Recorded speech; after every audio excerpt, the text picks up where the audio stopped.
Sneak in close by. Can you hear me? I need to ask you a question that's really personal. So I don't want to ask it out loud because I don't want other people to hear us. How is your hazard identification program? You can tell me. Your secret is good with me.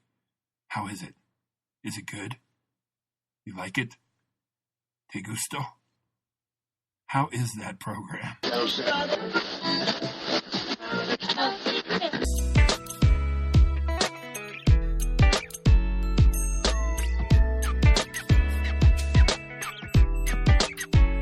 Hey everybody, pre-accident investigation safety moment. This is Todd Conklin. I'm your host for today. Thanks for allowing me that little secret question.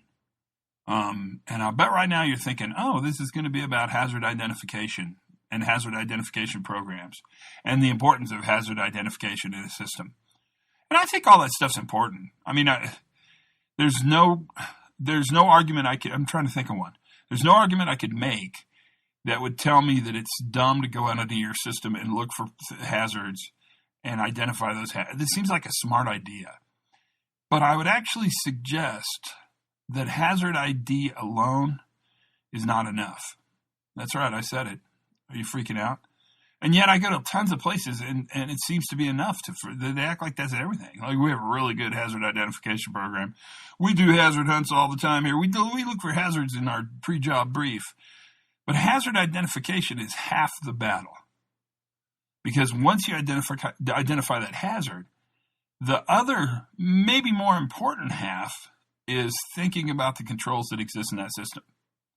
Now, in the old days, we'd have talked about the hierarchy of those controls. Let's put that aside for today.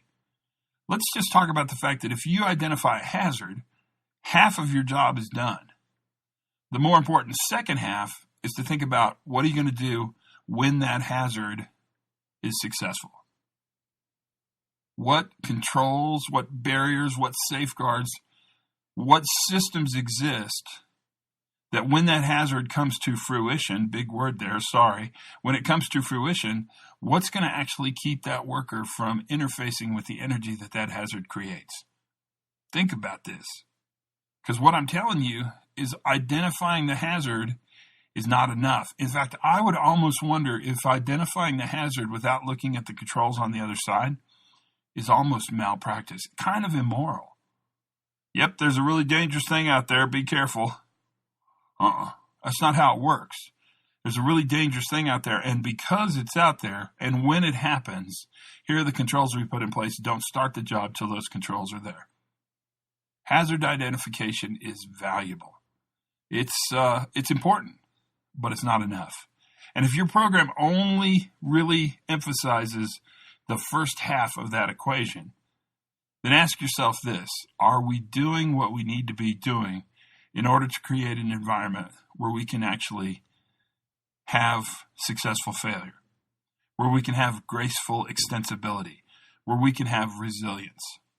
Hazard identification is not enough.